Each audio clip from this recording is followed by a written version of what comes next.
Hi friends, welcome back on our YouTube channel. Here we are available with another lecture of classical mechanics in which today we will discuss about impact parameter. So here we will discuss about impact parameter. Now before moving to impact parameter, what are the postulates or assumptions which we used here in this lecture? तो impact parameter के अंदर हम कौन कौन से postulates या assumptions use करेंगे उसके बारे में पहले डिस्कस करते हैं. Nucleus and alpha particle having point size और देयर साइज इज नेग्लिजिबल. सो यहां पर न्यूक्लियस और अल्फा पार्टिकल में जो इंटरेक्शन हो रहा है उसमें न्यूक्लियस एंड अल्फा पार्टिकल दोनों पॉइंट साइज के हैं या उनकी साइज नेग्लिजिबल है. Nucleus is very heavy in comparison to alpha particle and it remain stationary during the mutual reaction.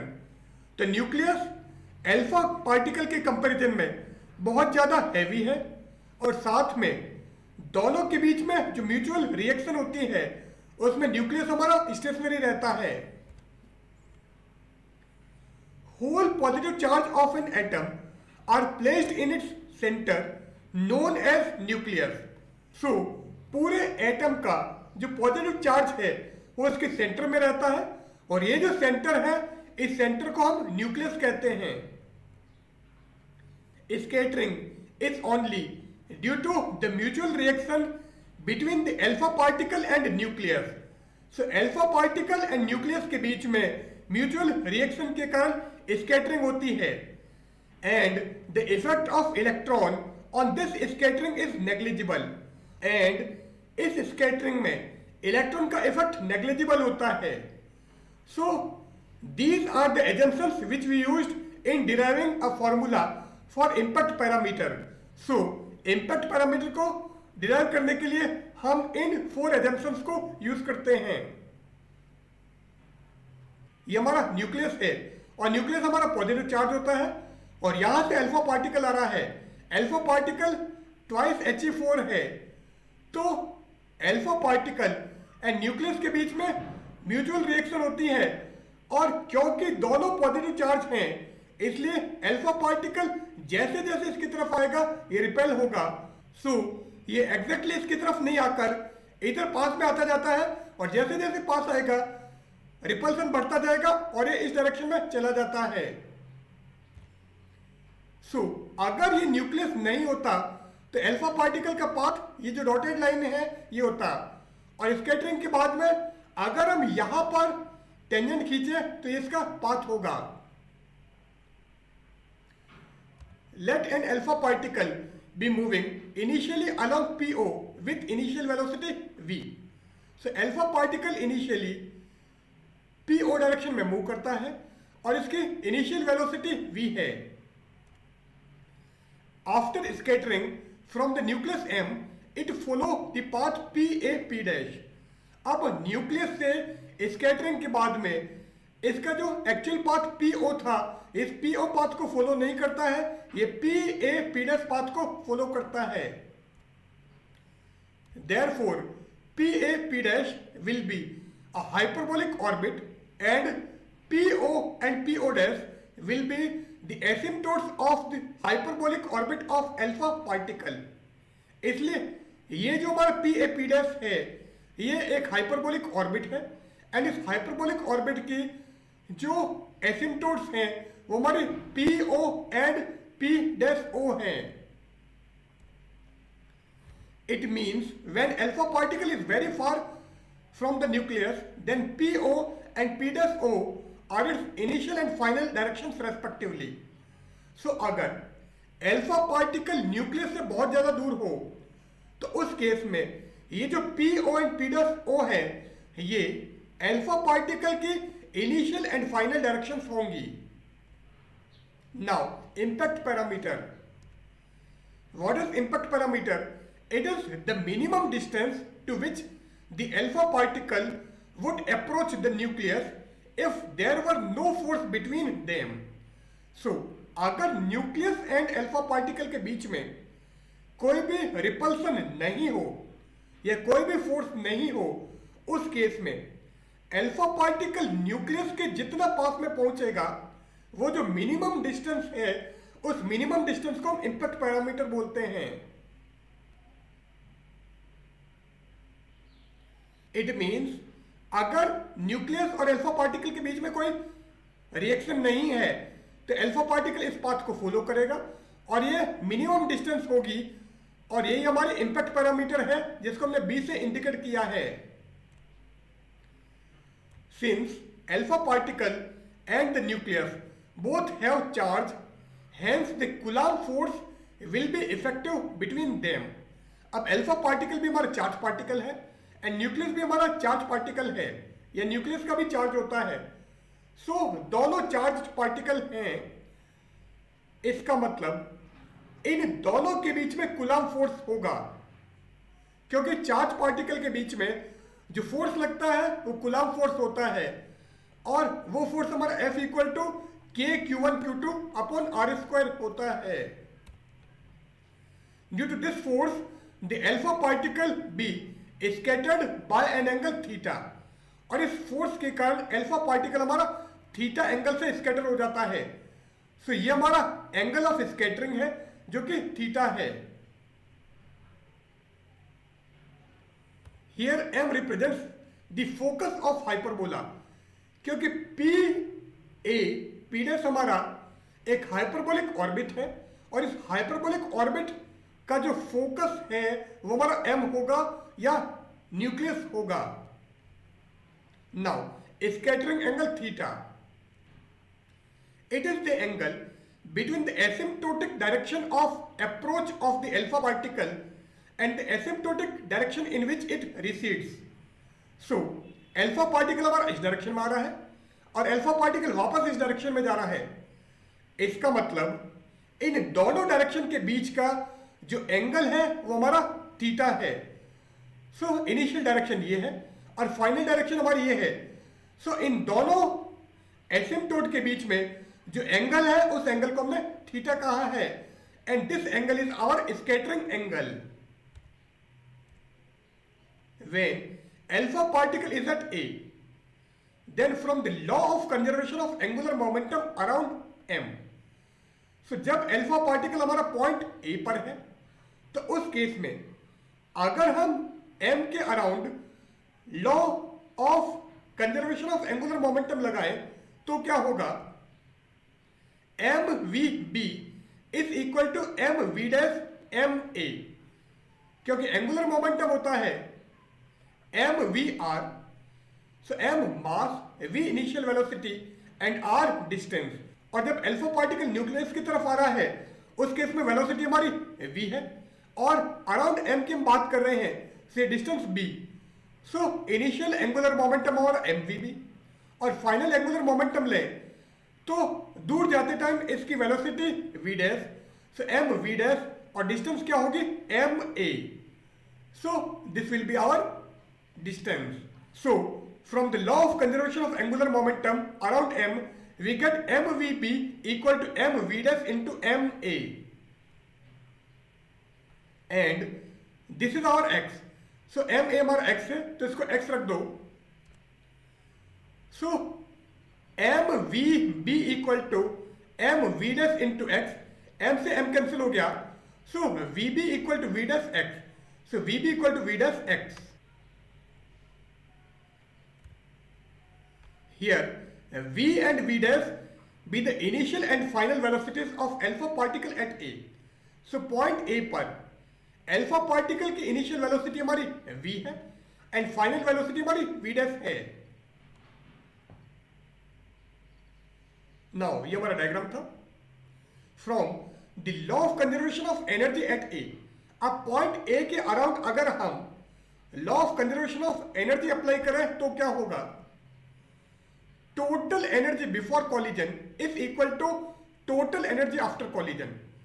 so nucleus and alpha particle के बीच में जो कॉलिजन हो रहा है, यहां पर कॉलिजन का मतलब एग्जैक्टली अल्फा पार्टिकल न्यूक्लियस से जाकर टकराता नहीं है, यहां पर म्यूचुअल रिएक्शन हो रही है, तो अल्फा पार्टिकल न्यूक्लियस की तरफ आ रहा है और न्यूक्लियस के इन्फ्लुएंस के कारण ये अपना डायरेक्शन चेंज कर लेता है और इस डायरेक्शन में चला जाता है। तो ये हमारा एक्चुअल में कॉलिजन है। सो कॉलिजन में जरूरी नहीं है कि दोनों पार्टिकल आपस में टकराएं, दोनों के बीच में अगर म्यूचुअल रिएक्शन है या एक के कारण दूसरे पर इफेक्ट पड़ता है तो वो भी हमारा कॉलिजन होगा। So total energy before collision is equal to total energy after collision. So total energy before collision क्या है? बिफोर कॉलिजन हमारे kinetic energy of alpha particle at A, and after collision की बात करें तो kinetic energy plus potential energy of alpha particle at A. Now before collision kinetic energy of alpha particle at A लें तो half M we square, क्योंकि before collision alpha particle की velocity v है and after collision अगर आप alpha particle की kinetic energy लोगे point A पर, so half M V dash square, क्योंकि आफ्टर कॉलिजन अल्फा पार्टिकल की वेलोसिटी v डैश है। एंड पोटेंशियल एनर्जी कर लें, सो पोटेंशियल एनर्जी का फॉर्मूला है U equal to K Q1 Q2 upon x. यहां पर x हमारा ma है and Q1 equal to Z1e which is the charge of nucleus and Q2 क्या है? Q2 is Z2e charge of alpha particle. So half M we square equal to half M V dash square plus Z1 Z2e square upon x. और यहां से अगर आप half M V dash square की value निकालोगे तो इसको आप लेफ्ट में भेज दो। So half M V dash square equal to half M we square minus Z1 Z2e square upon x. और इन दोनों में half M we square common ले लेते हैं, सो ब्रैकेट में बचेगा 1 minus twice Z1 Z2e square upon M we square x. अब यहां पर हाफ एम से हाफ एम कैंसिल कर दो, so v dash square equal to v square into 1 minus twice Z1 Z2e square upon M we square x. अब v dash square हमारा ये आया है, v b equal to v dash x था।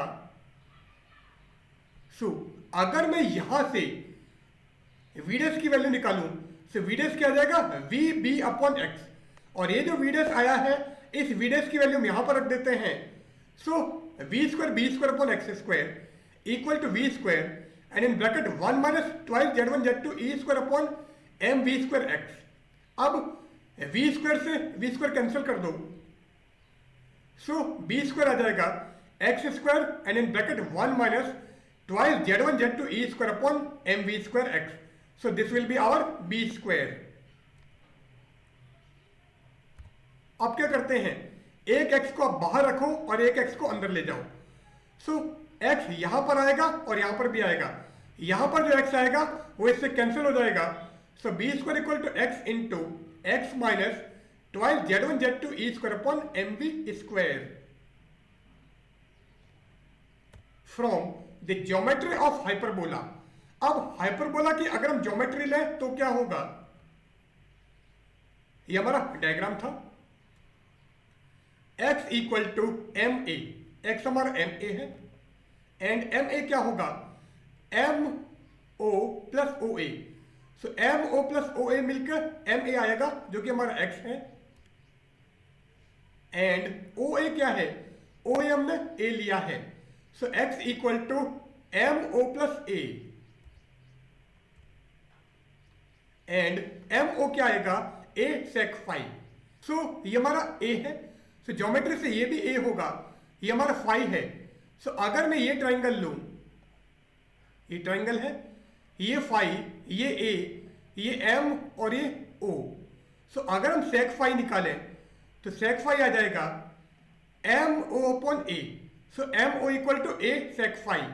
सो M O equal to A sec phi. So आप यहां पर a sec phi रख दो, so x equal to A plus A sec phi. और अगर मैं यहां से a कॉमन लूं so x equal to A into 1 plus sec phi. So x equal to A into 1 plus sec phi. सो ये हमारा b, ये हमारा फाई। सो इस ट्राइंगल में अगर मैं cosec फाई निकालूं सो cosec फाई आएगा M O upon b. So M O क्या हो जाएगा? b cosec phi. So M O equal to b cosec phi. So M O हमारा ए सेक फाई भी है और बी कॉसेक फाई भी है। So a sec phi equal to b cosec phi and sec होता है 1 upon cos, so a upon cos phi equal to b upon sine phi. और यहां से अगर मैं ए निकालूं तो ये कॉस यहां पर चला जाएगा एंड कॉस अपॉन साइन होता है cot, so a equal to b cot phi. Now x हमारा a into 1 plus sec phi था and a equal to b cot phi है। सो हम क्या करते हैं, इस ए की जगह बी कॉट फाई रख देते हैं। So x equal to b cot phi into 1 plus sec phi. Now cot phi हो जाएगा cos phi upon sine phi and in bracket 1 plus और सेक फाई हो जाएगा 1 अपॉन कॉस फाई। अब आप क्या करोगे, यहां पर कॉस फाई एलसीएम ले लो, तो जैसे ही कॉस फाई एलसीएम लोगे यह आ जाएगा 1 plus cos phi upon cos phi. Now ये कॉस फाई से कॉस फाई कैंसिल कर दिया, so x equal to b into 1 plus cos phi upon sine phi. So x हमारा ये हो गया। नाउ 1 प्लस कॉस फाई होता है 2 cos square phi by 2 and sine phi हो जाएगा 2 sine phi by 2 cos phi by 2। अब क्या करोगे, ये 2 से 2 कैंसिल कर देते हैं और साथ में हम एक कॉस फाई बाई 2 कैंसिल कर देते हैं। So x equal to b cos phi by 2 upon sine phi by 2।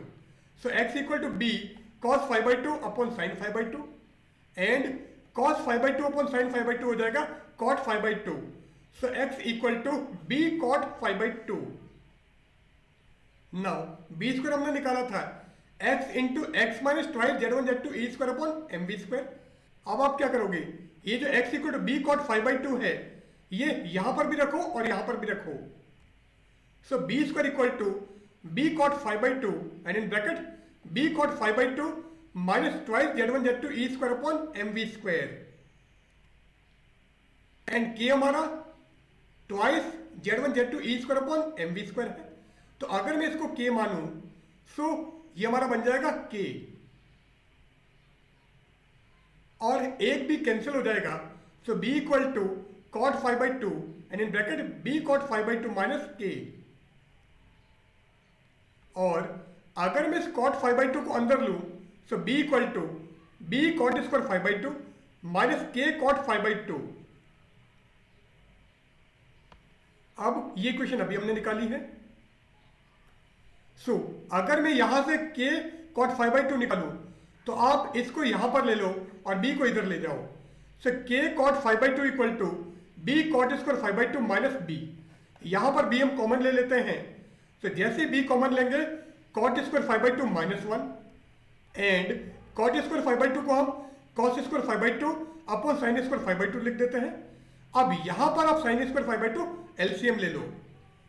तो जैसे हम sine square five by 2 LCM लेंगे न्यूमरेटर में हमको मिलेगा cos square five by 2 minus sine square five by 2। अब एक साइन फाइव बाई 2 कैंसिल हो जाएगा।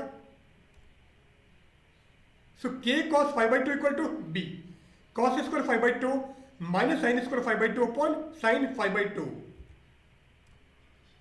Now cos square five by 2 minus sine square five by 2 आ जाएगा कॉस फाइव एंड ये जो कॉस फाइव बाई 2 है इसको आप नीचे ले लो। So k equal to b cos five divided by sine five by 2 cos five by 2। Now 2 से मल्टीप्लाई 2 से डिवाइड कर देते हैं। सो 2 से मल्टीप्लाई किया और 2 से हमने डिवाइड कर दिया। अब 2 sine five by 2 cos five by 2 बन जाएगा sine five. So k equal to 2b cos five upon sine five and cos five upon sine five को कॉट फाइव लिख देते हैं। So k equal to 2b cot five. Now from the geometry of figure, ये हमारा figure था 5 plus theta by 2 equal to pi by 2। So five हमने किसको बोला है, ये हमारा फाइव है, ये टोटल थीटा है, इसका मतलब ये आ गया theta by 2। So 5 plus theta by 2 equal to pi by 2 जो हमने यहां पर लिखा है। और यहां से अगर हम फाइव निकालें so five equal to pi by 2 minus theta by 2। अब के हमने ये निकाला है। आप इस फाई की जगह pi by two minus theta by two लिख दो। So k equal to 2b cot and in bracket pi by two minus theta by two, and pi by two minus theta by two क्या हो जाएगा, tan theta by two. So k equal to 2b tan theta by two, और k equal to 2b tan theta by to.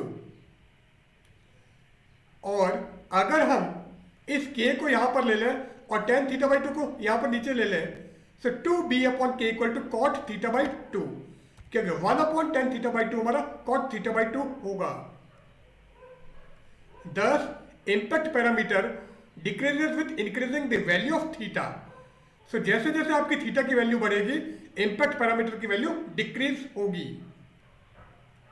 The value of scattering angle theta depends on, अब scattering angle theta किस पे depend करेगा, it depends on impact parameter b, it depends on the number of molecules in unit volume of target nuclei.